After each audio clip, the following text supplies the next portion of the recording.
Did you watch that concert in Cúcuta, Colombia, on the border with Venezuela last Friday? It was huge. The media attention was tremendous. And also on the Saturday, when they were supposedly bringing humanitarian aid into the country, which is suffering from starvation and lack of medicine, because the President Maduro, the acting president, does not allow help to come into the country. He's destroyed the economy and he does not allow it.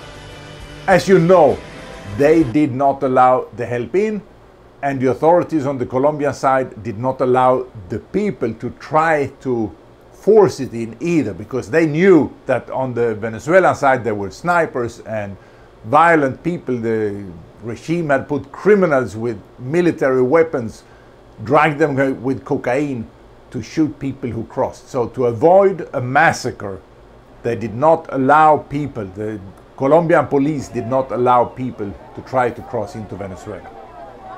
But what happened after that? All these people who had come from Venezuela to bring this humanitarian aid into the country, because it had been said that the Venezuelans themselves had to bring it into Venezuela. No military escort. So the Venezuelan civilians had come over to Colombia to bring this in, and they were not allowed to, and they couldn't do it, so they were stranded in Colombia. They are still stranded in Colombia today, 6 days after. Now, they should have plenty of food, right? Because the humanitarian aid, all this food, did not enter Venezuela, so it's still in Cúcuta. The people are still in Cúcuta, the aid is still in Cúcuta. What's happening? There is no connection. The people are left starving, and me and my friends, we are doing what we can to help them get something to eat, to find some place for them to sleep, outdoors of course, under the sky. But where's the help?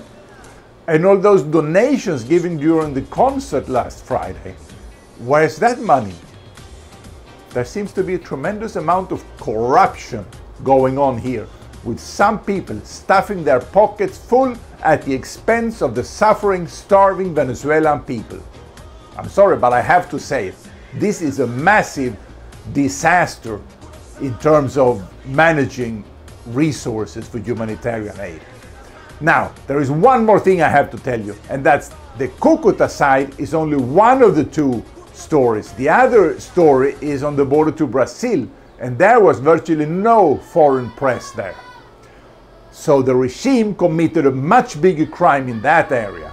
That's what we see here. We see some Indians here, Pemon Indians, singing.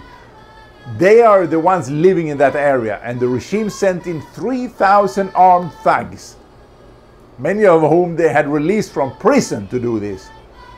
And they went around killing people, driving around with tanks, shooting at people. They killed 25 the first day. And a lot of people, including the mayor, had to flee over the border to Brazil. The border crossing is closed, so they had to flee over the border on beside the border crossing. There are thousands of displaced people, and they took all the belongings, including the cell phones, before they allowed them to flee to Brazil. So they are now without communication. There is a humanitarian disaster going on in Brazil on the border to Venezuela. There is ethnic cleansing going on against the Indians there, the Pemon Indians. And there is no, or virtually none, reporting going on about this. That is an even bigger problem. But returning to Cúcuta, and the state in Venezuela next to Cúcuta is Táchira. They have identified a lot of the people who were in Cúcuta from photos, and they're going around marking their houses like the Nazis did with the Jews, to mark that here is somebody who's opposed to us. To return for them now is dangerous. This plan that was set up has created a disaster. There is a way to solve this. There is one way to solve this, and that is to start by recognizing that the regime in Venezuela is a criminal organization. It's a drug cartel. Not only drugs, they also do other illegal activities.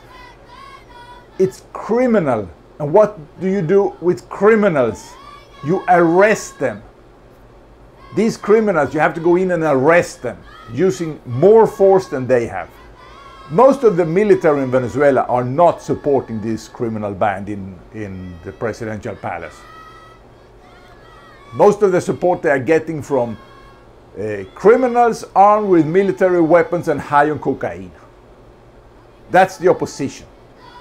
But there has to be a strong law enforcement operation by other countries going into Venezuela and taking down this criminal band that is keeping the entire population hostage.